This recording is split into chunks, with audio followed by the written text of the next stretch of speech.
मैंने सोचा क्या हो रहा है, तो मैंने पीछे मुड़ी तो मेरे कमर पे उस आदमी का हाथ था और मेरा दुपट्टा वो ज्योति कुमार खींच रहा था। और जब मैंने उस आदमी को देखा ना तो वो मुस्कुरा रहा था। मैंने ऐसे दुपट्टा खींचा और मैं कुछ नहीं बोल पाई डर से कि मेरे हस्बैंड यहाँ पे है, मेरी माँ यहाँ पे है, ये लोग कुछ कर देगा। मुझे क्या पता था कि मैं फाइट दे रही हूँ और ये लोग मेरे बाबू को ख़त्म कर देंगे। इतना ऑक्सीजन का किल्लत सर, मेरा बाबू डर गया बहुत ज़्यादा। ऑक्सीजन सिलेंडर देखता था और कहता था हाँ वो ख़त्म हो जाएगा, वो ख़त्म हो जाएगा। मैं कहती थी नहीं ख़त्म होगा बाबू। डेढ़ घंटे के लिए सर ऑक्सीजन सप्लाई बंद रहता था। क्या क्या हुआ है, किस अस्पताल में हुआ है? सर हम लोग नोएडा में रहते हैं, मैं और मेरे हस्बैंड। अभी होली में हम लोग बिहार आए हुए थे सर, होली मनाने के लिए पूरी फैमिली का गेट टुगेदर था। 9 अप्रैल को मेरे हस्बैंड की तबीयत ख़राब हुई, फीवर हुआ उनको काफ़ी तेज़। हमने कोरोना का 2-2 3-3 बार टेस्ट करवाया, नेगेटिव आया। RT-PCR के लिए दिया तो वहाँ पे भागलपुर में, सर भागलपुर में थे हम लोग, वहाँ पे 1 दिन 2 दिन वेट करते करते 10 दिन तक रिपोर्ट नहीं आया। फिर हमने नोएडा के एक डॉक्टर हैं उनसे कंसल्ट किया, वीडियो कंसल्टेशन से। उन्होंने बोला कि CT चेस्ट करवाना है। हम लोग भागलपुर गए और CT चेस्ट करवाए तो उसमें उनका इन्फेक्शन आया। 60% लंग्स उनका उसमें इन्फेक्टेड था, डैमेज नहीं था, इन्फेक्टेड था बस। बाकी लंग्स का हर चीज़ परफेक्ट था, सारा चीज़ नाक का, गले का सब कुछ नॉर्मल था, उसमें रिपोर्ट में था। फिर हम लोग नेक्स्ट डे ग्लोकल हॉस्पिटल है भागलपुर में, ग्लोकल हॉस्पिटल लेके आए, वहाँ पे एडमिट कराया हमने ICU में। मेरी मदर की भी तबीयत ख़राब थी, मेरी मम्मी और मेरे हस्बैंड दोनों एक साथ एडमिट हुए। वहाँ पे इतनी लापरवाही हुई उनके साथ, इतनी लापरवाही हुई। डॉक्टर्स आते थे बस विज़िट के लिए, 10 मिनट देख के गए। उसके अलावा जितने भी वहाँ पे नर्स थे, कंपाउंडर्स थे, सारे के सारे जल्लाद थे सर। कोई दवाई तक नहीं देना चाहता था पेशेंट। मेरी मदर टचवुड बेटर कंडीशन में थी थोड़ी, मेरे हस्बैंड बोल भी नहीं पा रहे थे उस समय तक, इशारे से पानी का ऐसे ऐसे बताते थे, लेकिन कोई उनको पानी नहीं पिलाता था सर। वो मुझे हार के फ़ोन करते थे कि पानी पिला दो। जब मैं अंदर जाती थी तो ये लोग हल्ला करते थे कि क्यों जा रहे हो अंदर। फिर भी मैं जाके उनको पानी पिलाती थी, जूस पिलाती थी। रेमडेसिविर इंजेक्शन का नाम आप लोगों ने अभी तक सबने सुन लिया होगा कि कितनी मुश्किल से मिल रहा है। डॉक्टर ने वहाँ सजेस्ट किया, मेरे 2 पेशेंट थे वहाँ, हमने बहुत मुश्किल से अरेंज किया। जब वो इंजेक्शन मिला तो एक दिन रात को जब इंजेक्शन देने लगे, हाफ़ इंजेक्शन फ्लोर पे गिरा दिया उन्होंने। हमने कहा कि इतना महंगा इंजेक्शन है, इसी का असर होके ठीक होते ये आपने कैसे गिरा दिया। उन्होंने कहा कि 50,000 का भी गिरा देता ना तो तुम कुछ नहीं कर पाती अभी। हम लोग चुपचाप वहाँ से सर हट गए। थोड़ी देर बाद वहाँ पे मेरे हस्बैंड को मैंने देखा कि उन्होंने 2-3 बार पॉटी किया था, यूरिन पास किया था, कोई क्लीन करने नहीं आ रहा था सर। 6 घंटे से वो उसी गंदगी पे पड़े हुए थे। उन्होंने मुझे फिर फ़ोन किया, बस फ़ोन कर पाते थे सर, बोल भी नहीं, बस मिस्ड कॉल आती थी, मैं समझ जाती थी कि कुछ परेशानी है उनको। जब मैं गई तो मैंने देखा पूरे गंदे बेड पे मेरे हस्बैंड 6 फीट 2 इंच के सर, पूरे गंदे पे वो सोए हुए थे सर। मैंने ज़बरदस्ती सबको बुलाया। एक आदमी था ज्योति कुमार करके, ज्योति कुमार, सब लोग ध्यान से इसको कवर कीजिए। ज्योति कुमार एक कंपाउंडर था वहाँ पे, Glocal hospital Bhagalpur. Jyoti Kumar compounder है वहाँ का, मतलब जो अटेंडेंट सब होते हैं ना वो है, लड़की नहीं है, लड़का है ज्योति कुमार। उसको मैंने रिक्वेस्ट किया कि भैया प्लीज़ आप मेरे हस्बैंड की मदद कर दीजिए, रात में ये लोग रुकने नहीं दे रहे हैं मुझे अपने पास, इनके पास। उसने बोला ठीक है ज़रूर मदद करूँगा, ये कह के, और मैं अपने हस्बैंड से बात करने लगी, इशारे से ही वो बात कर रहे थे, मैं बोल रही थी। अचानक से मेरा दुपट्टा खिंचाया बहुत ज़ोर से। मैंने सोचा क्या हो रहा है, तो मैंने पीछे मुड़ी तो मेरे कमर पे उस आदमी का हाथ था और मेरा दुपट्टा वो ज्योति कुमार खींच रहा था।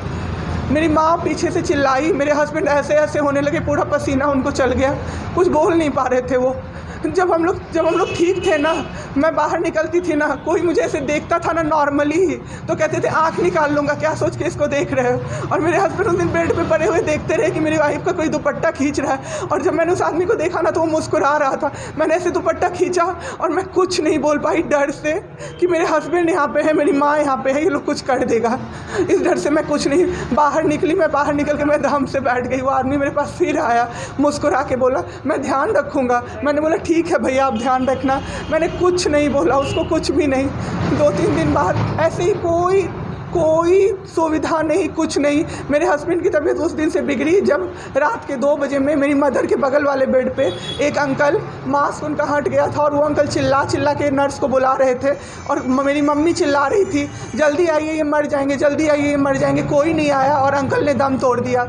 ऐसे 3-4 लोग उस 2-3 दिन के अंदर दम तोड़े हैं बिना केयर के, बिना नर्स के आए। सारी नर्स टेबल कुर्सी लगा के सो जाती थी, कहती थी पागल हो गए हैं हम ही, अब मर जाएंगे इस कोरोना के चक्कर में, अब तो क्यों जॉब कर रहे हो, छोड़ दो, आपकी जगह कोई और आ जाएगा।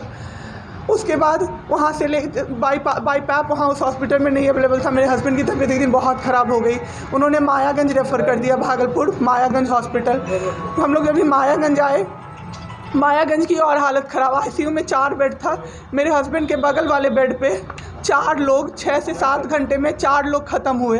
क्यों ख़त्म हुए? वो नर्स को बुला रहे थे, सिस्टर आ जाओ, दिक्कत हो रही है, दिक्कत हो रही है, और सिस्टर नहीं आती थी। एक अंकल तो बुलाते बुलाते उलट के गिर गए, पूरा सर फूट गया, ब्लड और मर गए वो अंकल वहीं पे।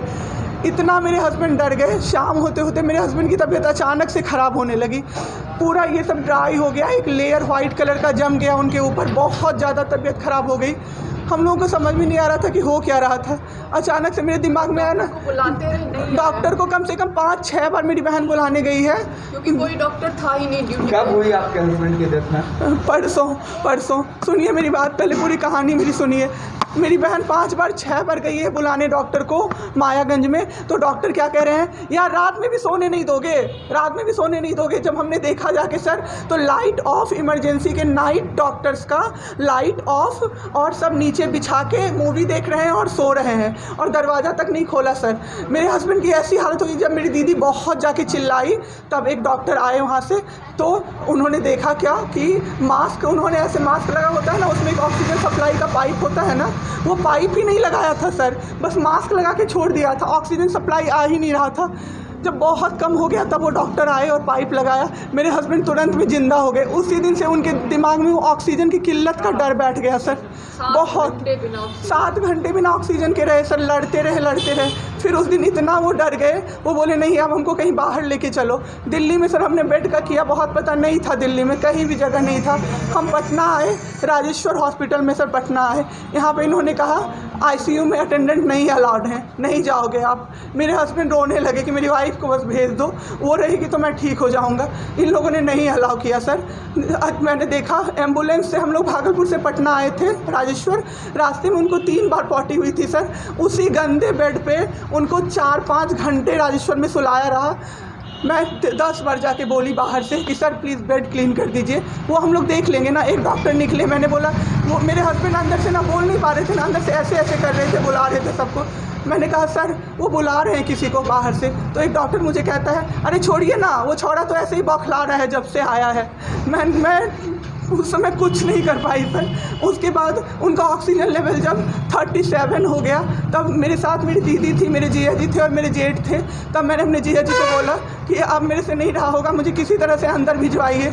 तब उन्होंने ज़बरदस्ती मुझे अंदर भेजा और 37 से 74 मैंने कर दिया 10 मिनट में। मेरे बाबू का ऑक्सीजन लेवल मैंने बढ़ा दिया। उसके बाद इन लोगों ने मुझे बोला, मैंने बोला सर अटेंडेंट अलाउड है, सारे के अटेंडेंट बैठे हुए थे। तो एक डॉक्टर ने मुझे बोला अटेंडेंट अलाउड नहीं रहेंगे तो कैसे काम चलेगा, सब तो कोरोना से बीमार पड़ रहे हैं, हम लोग कितना देखें, हम लोग क्या मर जाए खांसते सबको देख के। बैठिए चुपचाप और देखिए।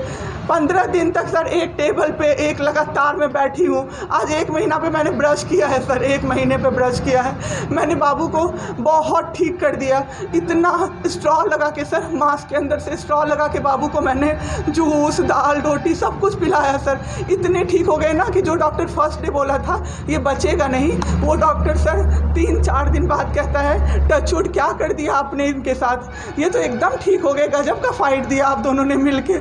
मुझे क्या पता था कि मैं फाइट दे रही हूँ और ये लोग मेरे बाबू को ख़त्म कर देंगे। इतना ऑक्सीजन का किल्लत सर, मेरा बाबू डर गया बहुत ज़्यादा। ऑक्सीजन सिलेंडर देखता था और कहता था हाँ वो ख़त्म हो जाएगा, वो ख़त्म हो जाएगा। मैं कहती थी नहीं ख़त्म होगा बाबू। 1.5 घंटे के लिए सर ऑक्सीजन सप्लाई बंद रहता था। बाद में हमें पता चला ये लोग ब्लैक मार्केटिंग कर रहे हैं अंदर में ऑक्सीजन सिलेंडर का। जो अस्पताल वाले हैं ना, वो ऑक्सीजन सप्लाई बंद कर देते थे ताकि बेचैन होके लोग खरीदें उन्हीं से। हम भी खरीदे सर, मैंने भी खरीदा, क्या क्या करते, हमें भी तो चाहिए था। परसों सर सुबह में हमारे पास एक ही सिलेंडर था, पाइपलाइन बंद हो गया, मेरे हस्बैंड को बाईपैप लगा हुआ था, उनको 2 सिलेंडर से जाना था, एक ही सिलेंडर था। सिलेंडर मांगते मांगते कहीं नहीं मिला सर, मेरे हस्बैंड ख़त्म हो गए।